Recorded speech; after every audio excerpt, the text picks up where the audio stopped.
Bliss வேலி வழங்கும் ஆன்மீக பயணத்திற்கு அனைவரையும் மனமார்ந்து வரவேற்கிறேன்.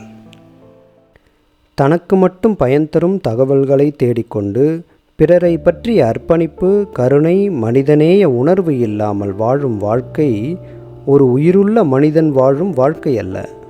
நல்ல நோக்கத்திற்காக தொழில்நுட்பத்தை பயன்படுத்துங்கள். இன்று நாம் தொழில்நுட்பத்திற்காக இல்லை, தொழில்நுட்பமே நம்மை ஆளுகிறது. ஆனால் நாம் அதை நல்ல நோக்கத்திற்காக பயன்படுத்தினால் அது மிகப்பெரிய பதிவாகும். தொழில்நுட்பத்தை உண்மையை பரப்புவதற்காக பயன்படுத்துங்கள்.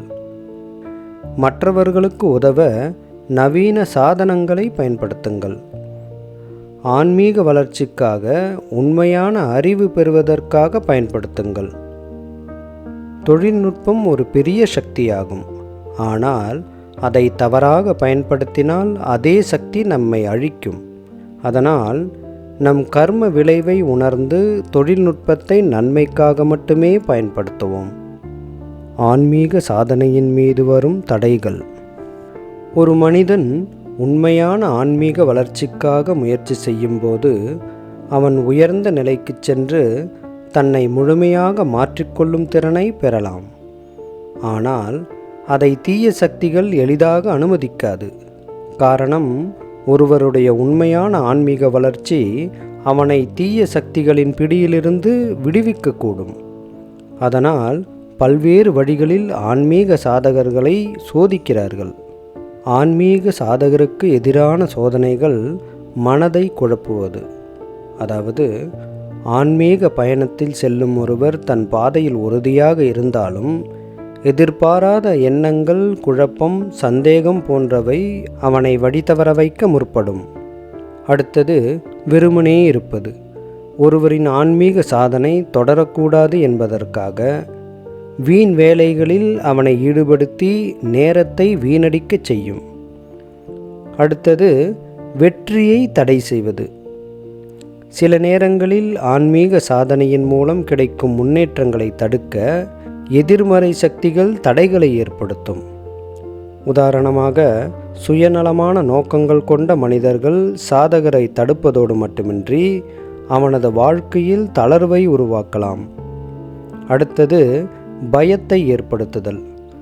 அதாவது, ஆன்மீக வளர்ச்சியால் பயனடையக்கூடிய ஒருவரை அவனே பயந்து பின்வாங்கும்படி செய்வதற்காக சில நேரங்களில் மன அழுத்தம், பயம் போன்றவற்றை தீய சக்திகள் தூண்டிவிடும். ஆன்மீக சாதகர்களுக்கு தேவைப்படும் பண்புகள். முதலில் தியானம். உயர்ந்த ஆன்மீக நிலையை அடைய சாதகர் தேவையற்ற அனைத்து பற்றுதல்களையும் தியாகம் செய்ய வேண்டும். உலகில் வாழ்ந்தாலும் அவனுக்கு உண்மையில் தேவையானவற்றை மட்டுமே பயன்படுத்தி அவசியமற்றவை மீது மனதை செலுத்தாமல் இருப்பதே சிறந்த நடைமுறையாகும். அடுத்தது பொறுமை. ஒருவருக்கு ஆன்மீக வளர்ச்சி கிடைக்க அதிகமான காலம் எடுத்துக்கொள்ளலாம். அதனால் எவ்வளவு தாமதமாக இருந்தாலும் உண்மையான முன்னேற்றம் ஏற்படும் என்ற நம்பிக்கையுடன் பயணிக்க வேண்டும். அடுத்தது கடின உழைப்பு. ஆன்மீக சாதனை என்பது ஒரு நாள் அல்லது சில நாட்களில் முடிந்துவிடக்கூடிய ஒன்றல்ல. தொடர்ச்சியாக மனதையும் உடலையும் கட்டுப்படுத்தி முயற்சி செய்வதே மிக முக்கியமாகும். அடுத்தது நேர்மை. எந்த ஒரு நிலையிலும் உண்மையை மட்டும் பின்பற்ற வேண்டும். ஏனெனில் தீய சக்திகள் ஒருவரை தவறாக வழிநடத்துவதற்காக பொய் உணர்வுகளை தூண்டக்கூடும். தீய சக்திகளை எப்படி அடக்குவது?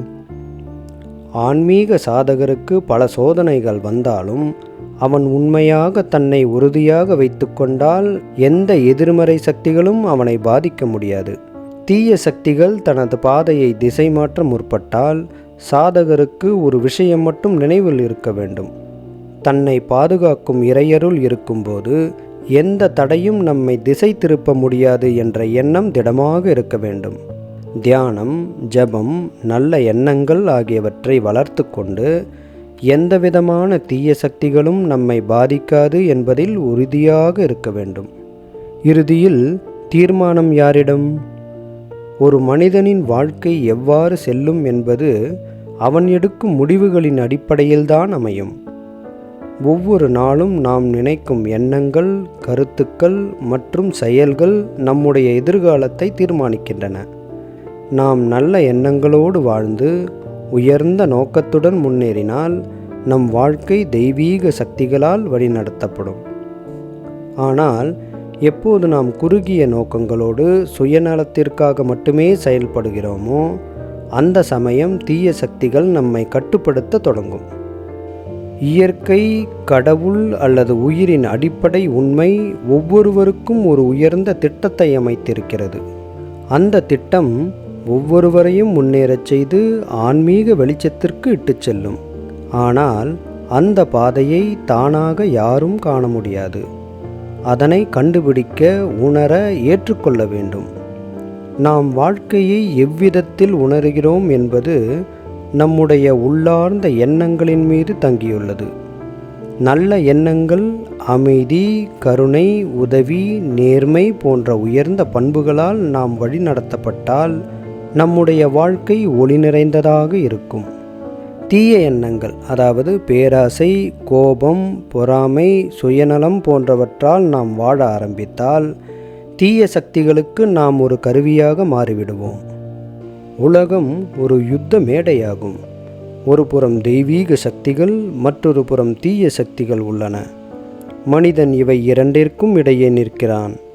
அவன் எந்த பாதையை தேர்வு செய்கிறானோ அதுவே அவனது வாழ்க்கையின் திசையை நிர்ணயிக்கும்.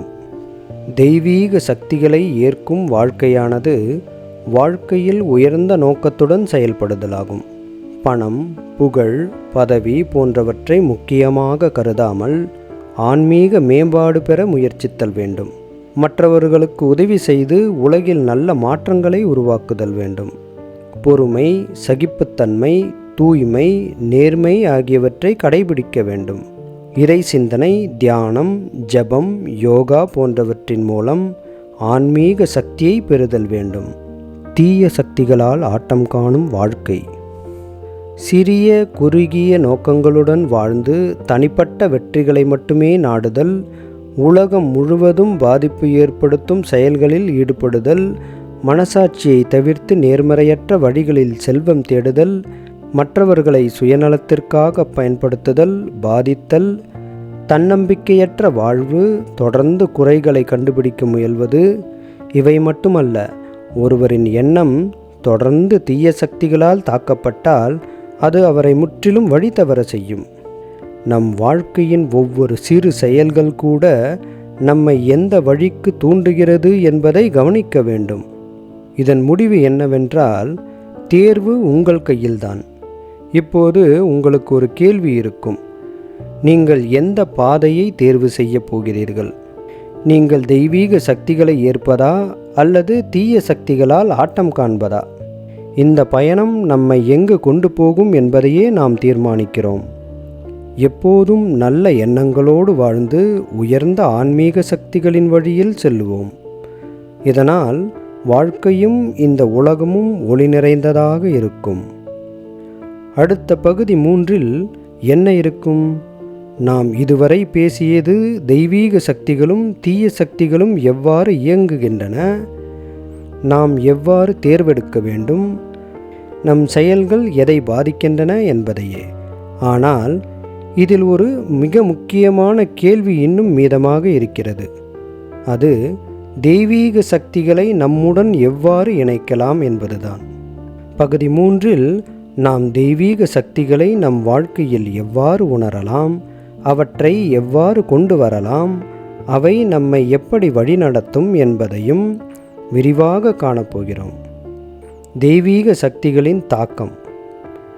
வாழ்க்கையில் சாந்தி, அமைதி, மனநிறைவு பெற நாம் தெய்வீக சக்திகளை எப்படி பயன்படுத்தலாம்? தெய்வீக அலைகளுடன் இணைந்தால் நாம் எதிர்ப்பை எளிதாக எதிர்கொள்ளலாம். மனது எந்த திறந்த நிலைக்குள் சென்றால் தெய்வீக சக்தி நம்மில் பாயும்?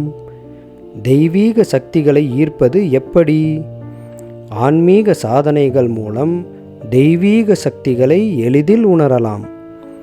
தியானம், ஜபம், பூஜை, யோகா, ஜபம் ஆகியவற்றின் முக்கியத்துவம் நல்ல எண்ணங்கள், தூய்மை, கருணை போன்ற பண்புகள் தெய்வீக சக்தியை நம்முடன் சேர்க்கும். தெய்வீக சக்திகள் நம்மை எவ்வாறு மாற்றும்? உடல், மனம், உயிர் ஆகிய மூன்றிலும் நல்ல மாற்றங்களை தரும். கேள்விகளுக்கு பதில்களை தெய்வீக சக்தி வழங்கும். நம் வாழ்வின் பாதையை தெளிவாக காட்டும். இப்படி பகுதி 3இல் நாம் தெய்வீக சக்திகள் எவ்வாறு செயல்படுகின்றன, அவை நம்மை எப்படி வழிநடத்துகின்றன, நாம் எவ்வாறு அவற்றுடன் இணைந்திருக்கலாம் என்பதை காணப்போகிறோம். இதுவரை இந்த பயணத்தில் இணைந்திருக்கும் அனைவருக்கும் மனமார்ந்த நன்றிகள். நாம் அனைவரும் தெய்வீக சக்திகளுடன் இணைந்து வாழ்வதை நோக்கமாக கொண்டு பயணிப்போம். மிக்க நன்றி. வாழ்க வளமுடன்.